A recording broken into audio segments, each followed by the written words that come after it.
Una cosa que aprendí trabajando en una iglesia por más de 10 años de gente de la calle y sin familia es que los días festivos no son festivos para todos.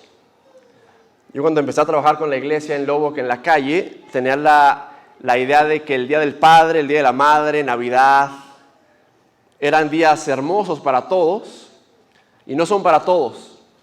Y esta tarde quiero empezar diciendo que si tu caso en tu vida, el Día del Padre no te trae algo amoroso, algo bueno, reconocemos eso en este lugar. Y entendemos que habemos diferentes caminos y familias que nos ha tocado de todo en esta vida.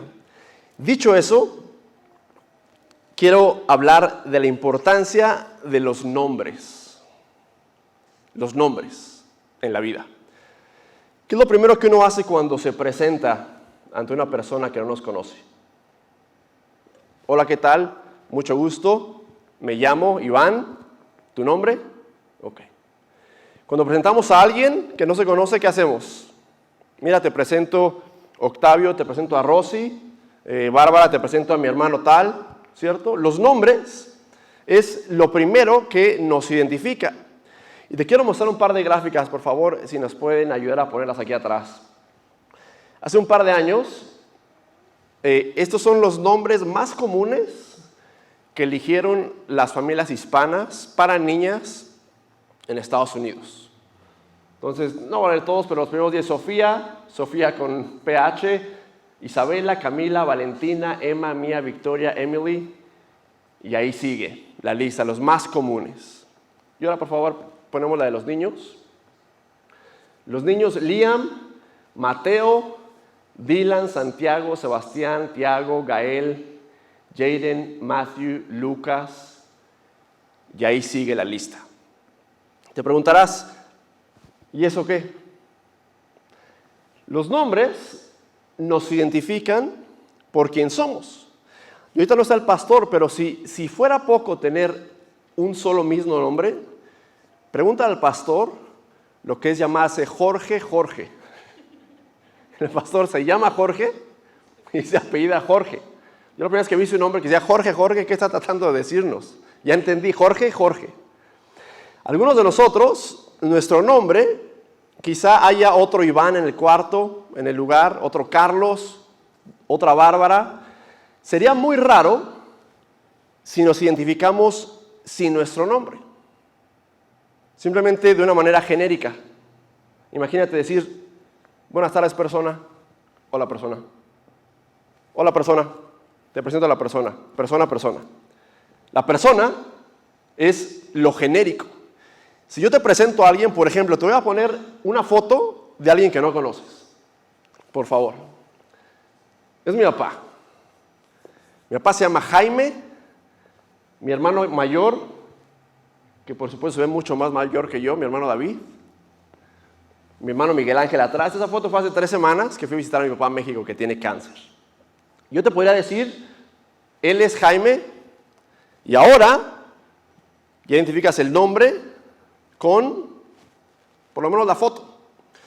Pero si en tu vida conoces otro Jaime, tendrás automáticamente que la historia ligada con el nombre. Hay, por ejemplo, nombres en México, me puse a investigar, los nombres más feos que los papás, no sé por qué, deciden ponerle a sus hijos. Y es curioso porque cuando hay una película famosa en un año, ese año nacen muchos, como se llama el actor de la película. Bueno, hay gente que hace 3 años le ponía COVID a sus hijos. COVID, ven para acá. Entonces, imagínate el amor del padre para nombrar a su hijo. Y te platico que mi papá lo nombraron un nombre que él dice con un lenguaje muy folclórico, que no lo voy a decir. Dice, a mí mis papás, no sé por qué me pusieron ese nombre, pero mi papá se llama Zenobio. Zenobio. Y cada vez que se presentaba como Zenobio, la gente le decía, no, ¿eso qué? Te voy a decir algunos otros nombres, por lo menos en México. Y si hay uno aquí, no es mi intención burlarnos de nadie, pero Aceituno, Privado, Soy la Rosa, Maciosare, Marcio, Nivea. Y el más raro registrado en México, atención, es 003,000 santos. Es real. Son estadísticas de los nombres. Pero ¿qué pasa cuando alguien más comparte tu nombre? Tienes que ligar tu nombre con la historia de quién eres. Porque si hay más, y por supuesto, y la razón por la que puse la gráfica es porque en este mundo será muy raro no encontrarte con alguien que tenga tu nombre. Y además, apellido. Tú te puedes meter en internet y encontrar que alguien más se llama y se apellida justo como tú. ¿Cómo lo hacemos en México? En México la gente en los pueblos dice, oye, ¿cómo está María? Oh, ¿cuál María? Oh, la de Pedro. Pues ¿quién es Pedro? El papá. Sí, la de Pedro, los de la cuadra de ahí. Sí, ¿cómo está? Y así se identifica a la gente. María, ¿la de quién? La de la familia. Si yo me presento contigo te diría, ok, yo soy Iván, soy parte de la iglesia aquí, me gustan los tacos, y ya ligas el nombre con la iglesia. Bueno, ¿para qué toda esa introducción de nombres? Con Dios pasa lo mismo. Cada vez que leemos la Biblia, Dios, la palabra Dios, es un genérico. Cuando tú lees tu Biblia y dice Dios con D minúscula, es que está hablando de cualquier Dios. Tú y yo podemos generalmente hablar aquí, y si yo te digo Dios, ¿en quién vas a pensar? ¿En quién? En Dios Padre, ¿cierto? Aquí regularmente la mayoría de nosotros diríamos, es el mismo Dios. Si yo hablo con mi hermano Miguel Ángel, su Dios no es Yahweh. Su Dios es un creador, una fuerza, una energía, no sé cómo, pero no es el mismo Dios que Yahweh. Y es bueno que nos acostumbremos a entender que cuando leemos la palabra de Dios, lo que leemos tiene importancia de cómo y cuándo lo decimos. El genérico de Dios, la Biblia lo utiliza muchas veces. Específicamente, ¿cómo es Yahweh? ¿Cómo es el Dios de la Trinidad? Tú y yo creemos, la mayoría de nosotros, en que está la familia divina, Dios Padre, Jesucristo y el Espíritu Santo. Y cuando nos referimos al Padre, a Dios, imaginamos el mismo Dios, ¿cierto? Estamos hablando de Dios Padre. La Biblia ha elegido una manera para que cuando tú pienses en Dios, puedas pensar en Padre, en papá. Pero ahí viene lo interesante. Dependiendo del papá que tú hayas tenido, será la manera en la que más fácilmente puedas entender cómo es Dios Padre. ¿Cuántos aquí, levantemos la mano, diríamos que tuvimos un papá más regañón que amoroso? Más regañón que amoroso. ¿Cuántos más amoroso que regañón? Yo me acuerdo, ya podemos quitar la foto de mi papá porque si no va a estar ahí todo el tiempo. Yo creo que mi papá es muy amoroso, pero de mis memorias más tempranas es que si yo me caía o me equivocaba, se enojaba. Si yo estaba jugando y me pasaba algo, me decía, ¡Iván! Y me despertaba y yo sabía, decíamos, mi papá tiene la mirada 45, la mirada de pistola, que si te ve, cuidado. Ahora Iván Eduardo. Iván Eduardo ya es un nivel más alto, se está quitando el cinturón. Ya es más alto. Y así sucede con los papás. Pero cuando hablamos de Dios como Padre, ¿qué imagen tienes de Dios como Padre? La imagen tipo Santa Claus, de que puedes ir a Dios y le vas a pedir todo lo que tú quieras y Dios te va a decir, ¡ho, ho, ho! Claro que sí, toma, aquí está.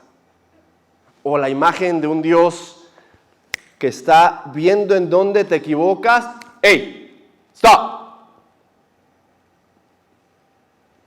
¿Cuál es tu imagen de Dios Padre? Yo conozco gente muy cercana en mi propia vida que me ha dicho, yo no puedo creer en el Dios que tú crees porque mi papá nunca me dijo te amo. Para mí es extraño pensar que un papá no le diga te amo. Y te voy a poner la prueba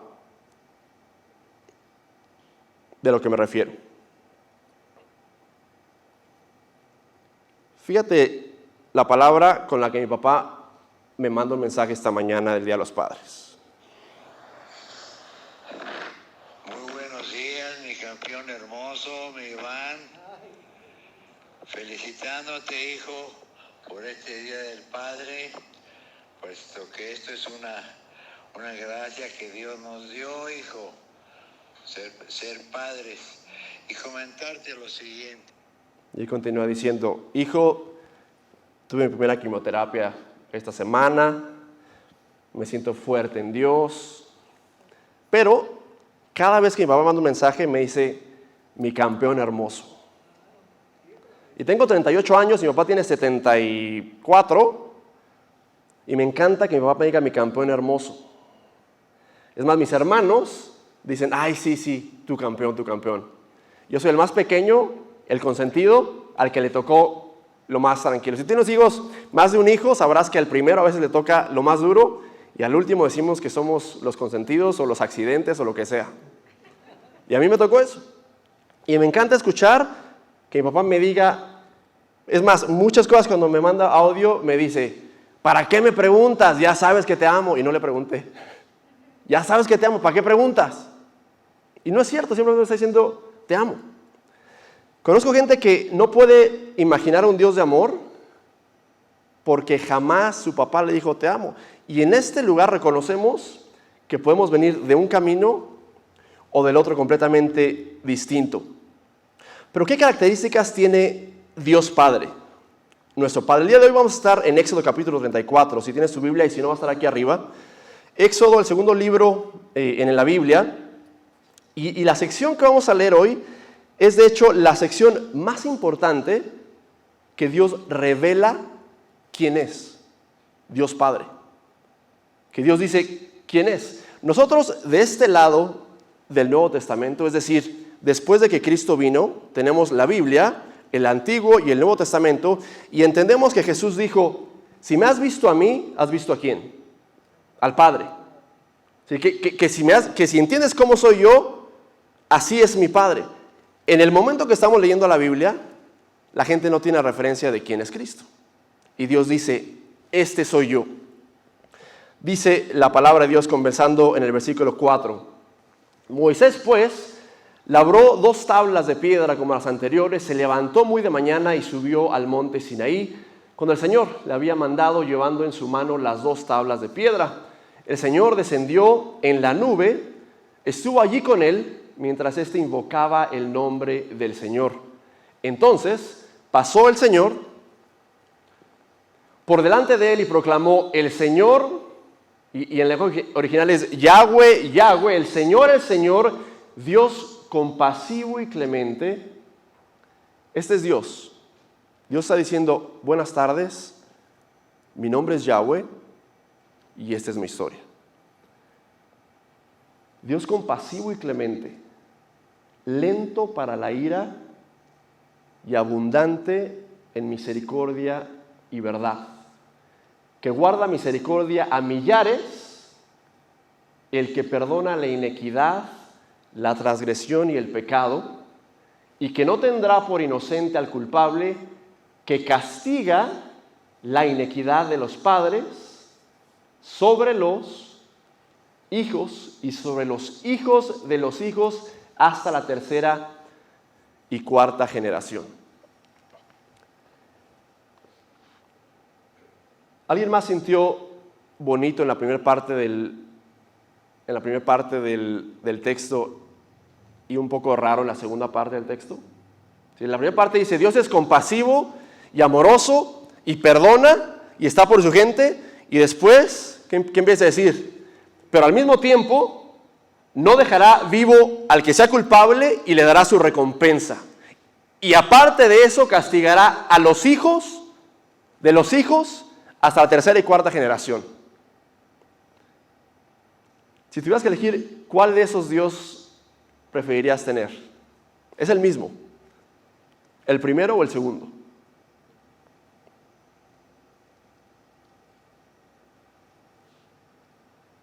¿Uno amoroso que perdona y que está ahí todo el tiempo?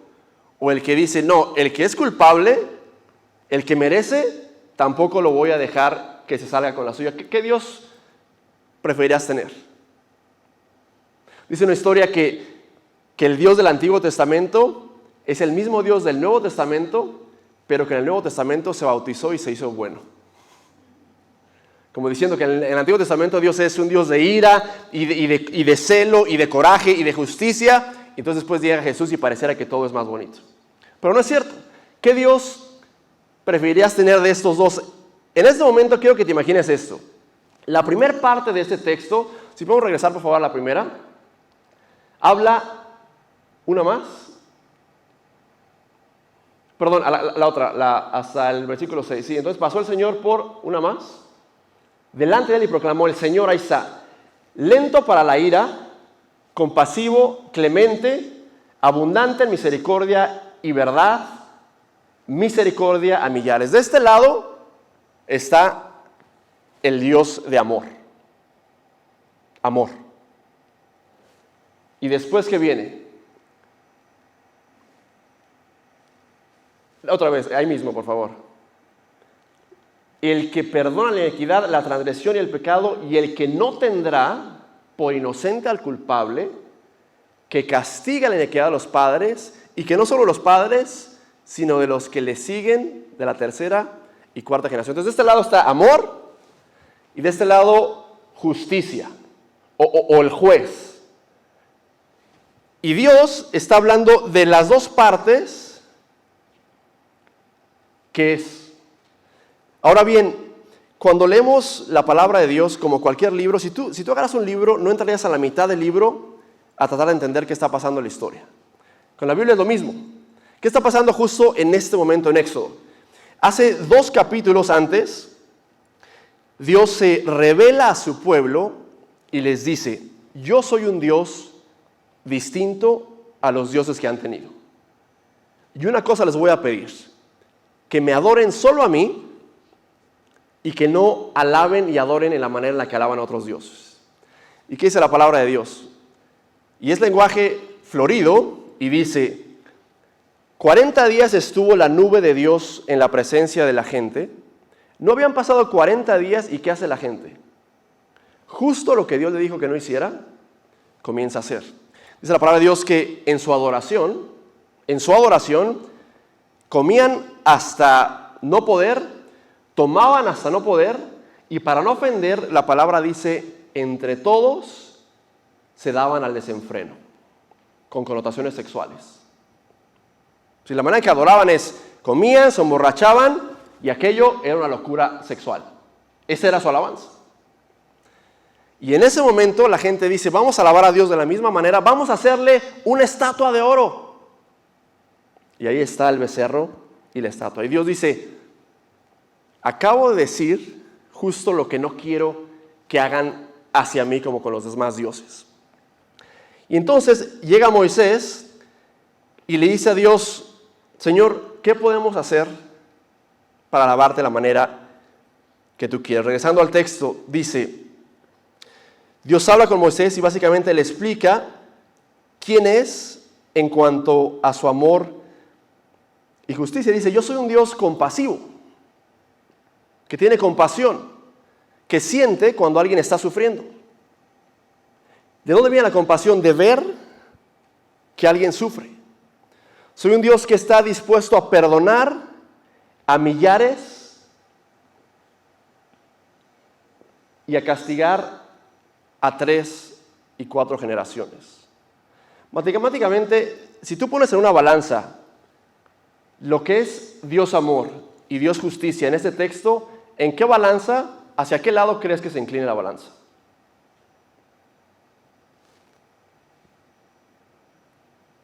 ¿Sí están conmigo? Dice la palabra de Dios que perdonará a millares, a la gente que venga ante Él, y que castigará a 3 o 4 generaciones. ¿Cierto? De hecho, el Nuevo Testamento, Santiago, por ejemplo, dice, en Dios hay justicia y gracia, pero la gracia ¿qué? Triunfa sobre la justicia. Ahora, ¿cuántos aquí, y lo he dicho antes, preferimos cuando nos equivocamos con Dios tener gracia? ¿Cuántos? Si tú te equivocas, ¿qué le pides al Señor? Yo no conozco a nadie que Dios le diga, Señor, dame lo que me merezco, castígame, o dame la consecuencia. Mi hermano Miguel Ángel, cuando era pequeño, un día con mi hermano David, los dos ahí, se les ocurrió hacer unos dardos con un clavo y desde la azotea tirarlos a la gente. Y le cayó una señora en la cabeza. Y no le dijeron a nadie, y lo único que dijo mi hermano Miguel Ángel cuando llegó a la casa, se bajó los pantalones, dijo, papá, pégame, me lo merezco. Sin decir nada. Pero no somos así con Dios. Con Dios somos más, Señor, me equivoqué, perdón, dame gracia. Pero ¿qué pasa cuando vemos que los demás se equivocan? ¿Qué le pedimos al Señor cuando los demás se equivocan? Señor, tú eres bueno y justo, dale una lección esta vez. Necesita entender tu amor de una manera más dura. ¿Cierto? Y Dios está diciendo, mi gracia, mi amor es siempre para ti. Pero de hecho, como soy un Dios de pactos, tengo que cumplir mi pacto hacia ti. Y la Biblia, hermano, toda la palabra de Dios es una comparación entre el matrimonio y nuestra relación con Dios. Y si tú has estado en una relación, entiendes perfectamente, por ejemplo, lo que es ser fiel. Hay un profeta en el Antiguo Testamento, imagínate esta imagen que dice, el Señor es como el esposo que está esperando en el porche a la esposa y cuando la esposa es infiel está pensando, ¿con quién se estará acostando mi esposa esta noche? ¿Con quién estará? ¿Quién la estará besando? Si has estado en una relación, entenderás que esa imagen es quizá de lo más doloroso que te puedes imaginar. Y Dios dice, yo quiero que sean fieles a mí. Tú eres mío y ya. Pero es un celo del Dios creador. Y en la relación, vamos a ver a continuación, uno no ama porque le nace amar o porque siente bonito. De hecho, vamos a ver en este texto, cuando dice Dios que Dios ama, la palabra amor en el lenguaje hebreo original tiene que ver directamente con hacer tu parte del pacto, de un acuerdo.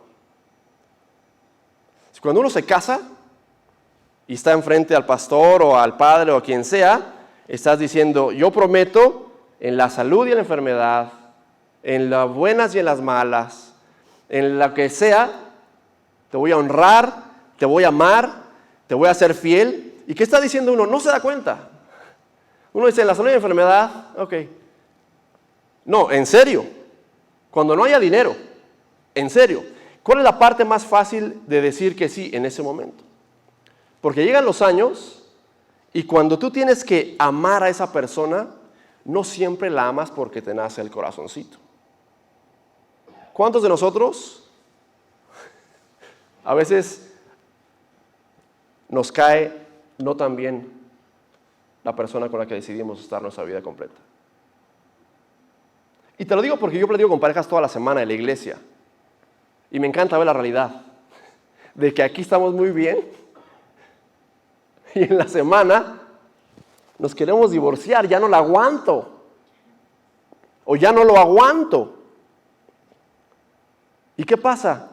El pacto, es decir, siento que no te aguanto, pero prometí amarte y prometí estar contigo y pase lo que pase, aquí estoy. Y a veces no me caes tan bien y odio que hagas esto, pero ¿qué crees? Mi pacto es mi pacto, mi palabra es mi palabra. Dios dice, yo soy un Dios de pactos. A pesar de que hicieron sus locuras este pueblo, dice, continúo siendo Dios justo y misericordioso para quien venga ante mí. Y la balanza sigue cayendo de este lado. En inglés, la palabra para amar es una. Y la gente en inglés dice, puede decir, I love coffee. I love my wife. I love my dog. ¿Qué está diciendo? Amo el café, amo a mi esposa y amo a mi perro. Y te das cuenta que entonces, ¿qué significa amar? Porque si amas igual a tu perro que a tu esposa que al café, hay algo mal con la palabra.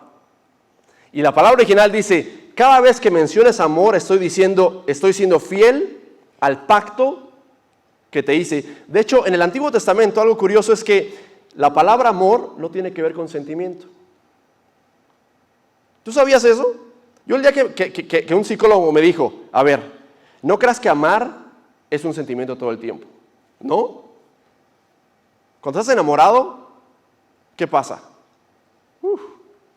Le ves cualidades que ni existen a la pareja. Pero lo ves, eso es el enamoramiento, es un sentimiento del corazoncito. Pero ¿qué pasa cuando la primera vez que el marido se enoja y la riega? O cuando no llega el dinero. O cuando no se va la suegra de la casa. ¿Qué pasa cuando la vida empieza de verdad? Ese sentimiento como que a veces no lo encuentra uno. Yo pongo el ejemplo que yo odio lavar los trastes. Pero sé que el amor empieza muchas veces en la cocina. Y la intimidad, dice un experto, empieza en la cocina. Empieza por hacer algo por tu esposa. Limpia la casa, haz algo. Ahí empieza la intimidad. Y uno se da cuenta que el amor no es siempre esta sensación. Y es precisamente lo que está diciendo Dios. Está diciendo, si yo me guiara por cómo me siento, los hubiera aniquilado a todos, no a 3,000, a todos. Se lo merecen a todos. Pero porque soy un Dios de pactos, cumplo mi promesa y te voy a perdonar. La segunda parte, dice la palabra de Dios, que es que Yahweh puede mantener esta relación de amor por la eternidad por una sola razón, porque los perdona. La única razón que nuestro Dios puede mantener esa relación eterna con la gente es porque los perdona. Regresamos a la relación de pareja. ¿Cuántos de nosotros hemos utilizado el arma de algo que hizo nuestra pareja hace algunos años? Pasa, ¿no? O sea, nos enojamos ahorita porque pasó algo. Ay, sí, pero ¿tú te acuerdas hace 4 años lo que me hiciste? ¿Tú te imaginas que Dios actuara así? Ay, ya se te olvidó, Iván. El día que hiciste esto y esto y esto. Ay, qué rápido se te olvida. Imagínate que Dios amara como amamos nosotros. La única razón por la que Dios puede guardar su pacto es porque nos perdona. Y si me has escuchado predicar antes, sabrás que soy un amante de estudiar las palabras. ¿Sabes qué significa la palabra perdonar en hebreo? Levantar o recoger. Es decir, cuando uno dice en hebreo perdón, está diciendo estoy levantando. Entonces, si se me cae mi teléfono, esa es la palabra perdón. Levantar o recoger. Y la idea es que cuando yo fallo en mi promesa, cuando yo le digo a Dios, Señor, te prometo que no voy a fallar, te prometo que no lo vuelvo a hacer, y lo vuelvo a hacer, yo sé que no estoy reflejando la imagen de Dios como debería. Y la imagen de la Escritura no es que tu falla desaparece automáticamente. La Biblia no dice, cada vez que nos equivocamos, tu pecado desaparece. ¿Sabes qué dice la palabra? Cada vez que te equivocas, Dios recoge y carga tu pecado. Ese es el perdón bíblico. Cada vez que te equivocas, nuestro Dios decide cargar con tu pecado para que puedas continuar caminando libremente. Y gracias a ese perdón, la relación, el pacto funciona. ¿A cuántos de nosotros nos cuesta trabajo perdonar? ¿Algunos más que a otros? Ahora, ¿cómo se siente cuando la riegas y te perdonan? Las relaciones así son. Cuando uno de la pareja la riega o se equivoca, tiende a hacer lo más lindo posible para que lo perdonen. Ay, sí, mi amor, perdóname, te prometo que no vuelva a pasar y aquí estoy. Y está buscando el perdón, ¿cierto? Dios dice, conmigo, cuando honestamente aceptas que te equivocaste, cuando vienes ante mí, cuando buscas mi rostro, yo estoy listo para cumplir mi parte del pacto y cargar tu pecado y que tú estés libre de seguir caminando. Ahora, muchos de nosotros diremos, yo creo en el perdón de Dios, pero ¿cuántos en verdad sentimos que caminamos ligeros de los pecados que cometimos? ¿Cuántos de nosotros nos atormentamos por la culpa, por la pena de las cosas que hicimos en un pasado? ¿En verdad sabemos que Dios las está levantando y cargando por nosotros? ¿O creemos, no, esto me lo merezco por lo que hice, no, y eso también me lo merezco? Dios dice, no, a ver, la parte del pacto es, tú vienes ante mí, reconoces tu pecado y yo lo cargo para que tú continúes. Ese es nuestro Dios. Y la parte que no nos gusta tanto es la que dice que no deja sin castigo al culpable, sino que castiga a los padres en los hijos y en los nietos hasta la tercera y cuarta generación. Sería muy injusto interpretar esa parte de la Escritura y decir que hay generaciones que nacieron maldecidas. O sea, imagínate tú nacer en una familia en donde no tengas opción, en donde ya te tocó lo que te tocó. Muchos de nosotros venimos de familias disfuncionales. Me atrevo a decir que casi todos. Casi todos. Mis papás son divorciados. Y al principio es como un estigma raro. Y uno se da cuenta que todos tenemos problemas en la familia con los que luchamos como seres humanos. Yo platico mucho con mis hermanos. Nuestra lucha más grande a veces es no ser como lo malo que fue mi papá, que fue un gran hombre y que es un gran hombre. Pero lo malo que él hace, a veces decimos, igualito a mi papá, está haciendo lo mismo que mi papá. ¿Alguien más se identifica? ¿Alguien más lucha con la carga de que es lo que yo vi? Y no te das cuenta. Es que en mi casa se hacía esto y esto y esto. Sí, pero no te das cuenta que estás haciendo exactamente como tu papá o como tu mamá. Ahora, lo justo es culparlos por lo bueno y por lo malo. No nada más por lo malo. Todo lo bueno que eres y que viste hacerlos, también se vale la culpa, También te lo pasaron. Ahora, también entiendo que muchos de nosotros llegamos y decimos, no te imaginas lo que yo viví en mi casa. Y lo entiendo.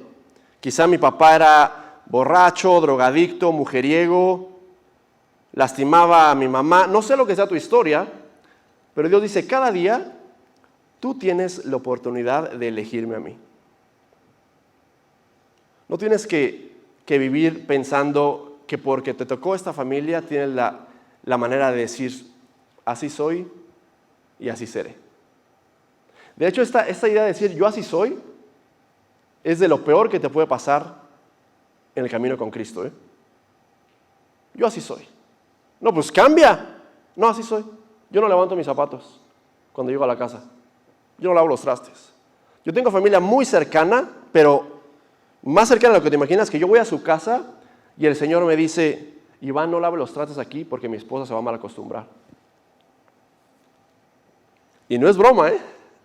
Dice, ¿me la vas a mal acostumbrar? Imagínate, la gente que dice, así somos. Dios dice, tú tienes la oportunidad cada día de acercarte a mí y de entrar en este pacto conmigo. Mi amor es mucho más grande que la justicia, pero es precisamente el amor y la justicia que funcionan juntos para crear el Dios en el que nosotros creemos. Quiero enseñarte un video que me hizo mi hijo hace como 5 años. Si lo podemos poner, por favor.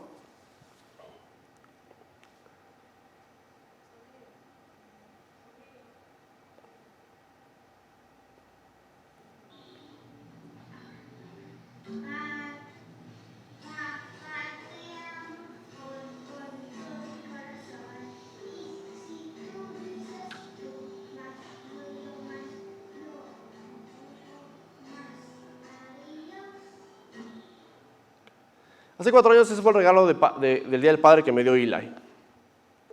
Y la letra, y como se podrán dar cuenta, el tono de la canción era en la misma. No sabe ni sabía tocar la guitarra. Y la letra va así: papá, te amo con todo mi corazón, y si tú dices tú más, no, yo más, adiós. ¿Okay?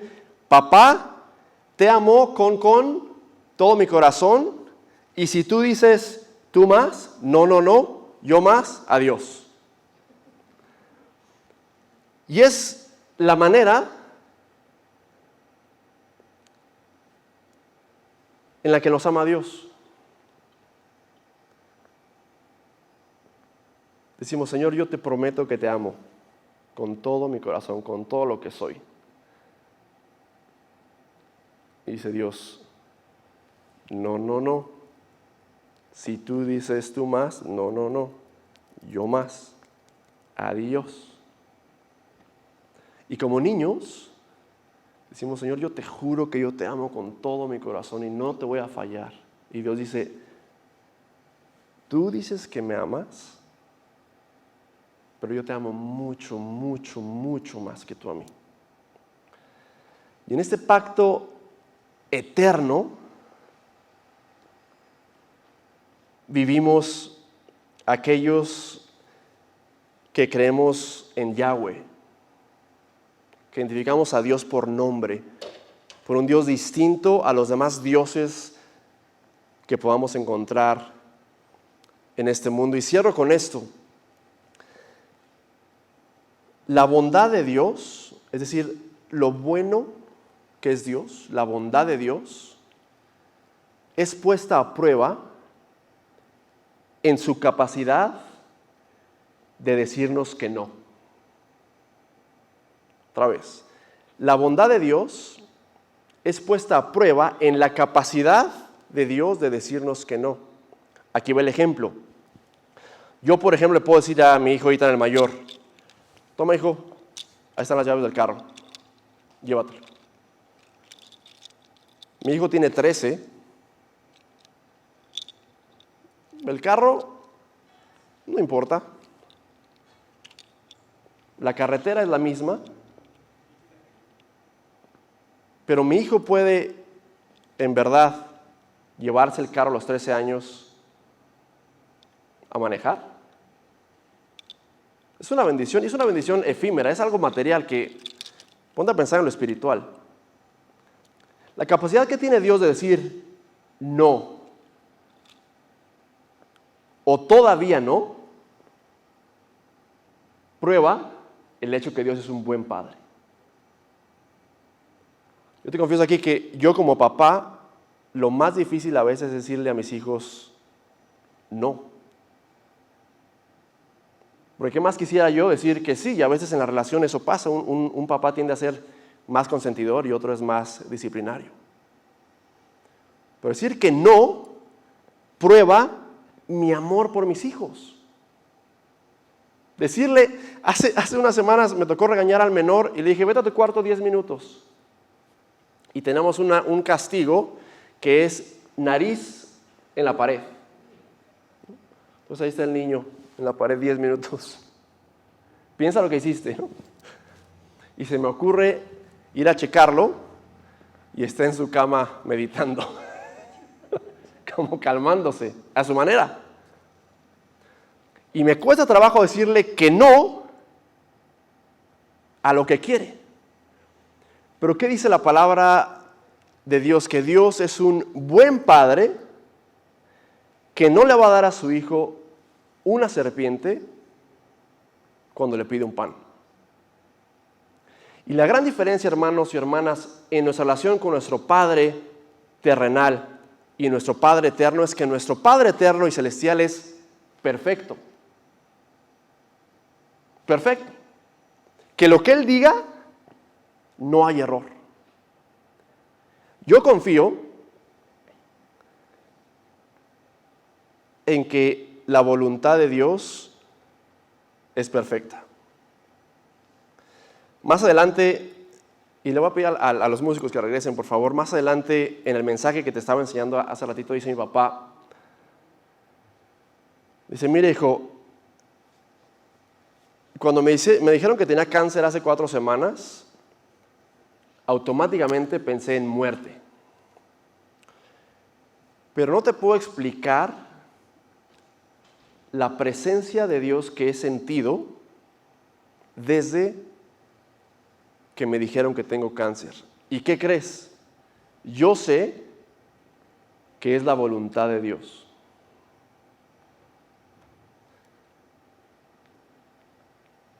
Entender y poder decir, Señor, que sea tu voluntad, pero no la mía, es de lo más difícil en el camino cristiano. ¿Cuántos hemos tratado de negociar con Dios? Un trato. Señor, si tú me das esto, yo te prometo hacer esto. Mira, Señor, si tú me ayudas a esto, te prometo que ya no tomo, o ya no digo groserías, o ya no lo que sea. ¿Alguna vez hemos tratado de hacer un trato con Dios como diciendo, ¿cuánto es lo menos? Como negociando con Dios, como diciendo, a ver, ahí está. Y Dios dice, mi voluntad es perfecta, confía que soy un Padre perfecto.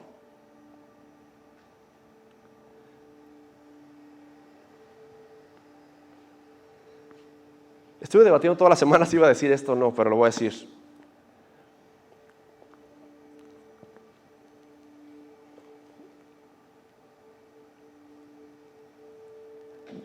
Mi hija Hila, que está cantando hace 4 años, no quiso pasar conmigo hoy. Y sus razones tendrá. Está con su mamá hoy. Y eso, ¿sabes cuánto me duele en mi corazoncito de sentimientos? La cosa es que yo sé que yo estoy muy lejos de ser perfecto como papá. Pero muy lejos. Y Dios otra vez hoy dice, ¿tú crees que dices que me amas? ¿Qué crees? No. Yo te amo mucho más. Y si tú dices tú más, adiós. No es así. La próxima vez que pienses o que te pregunten, ¿cómo es tu Dios? ¿Quién es tu Dios? Déjame te lo presento. Mi Dios es clemente y compasivo, lento para enojarse.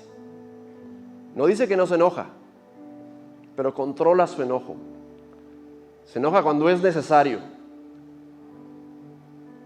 Es grande en amor y fidelidad.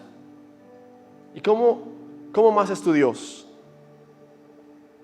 No, déjame te cuento, es fiel.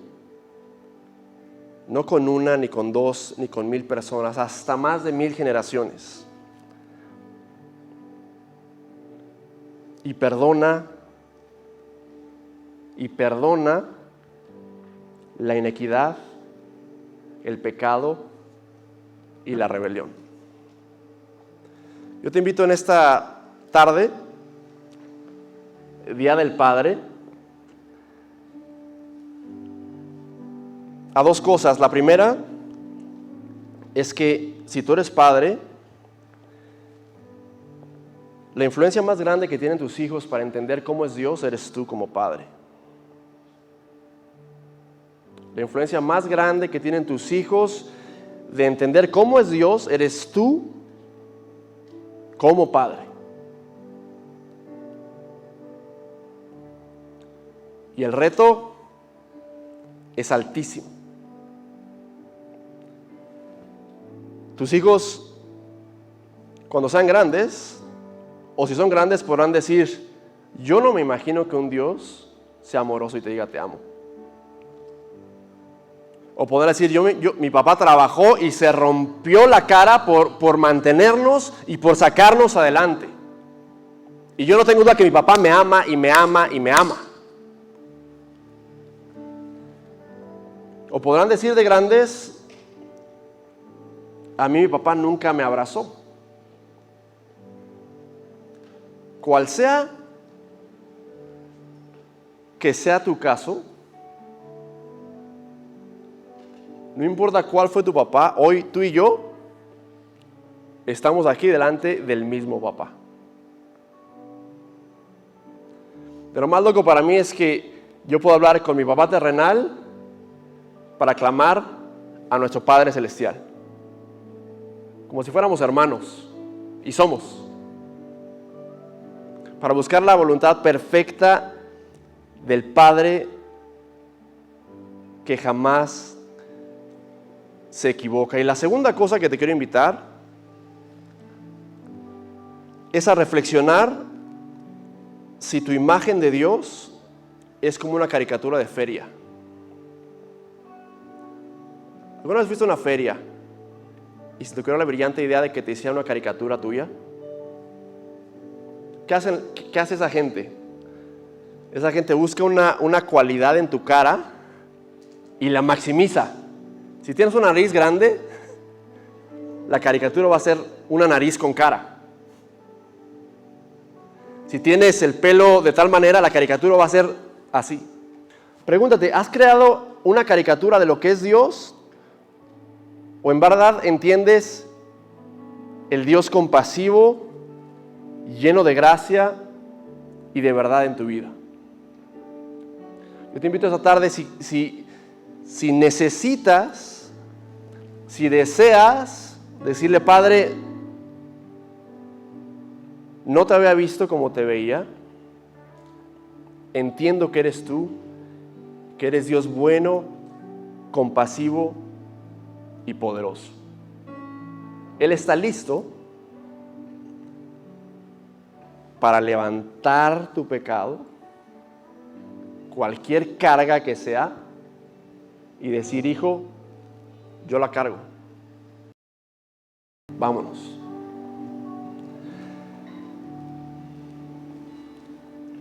Señor Padre Dios, Padre celestial y perfecto,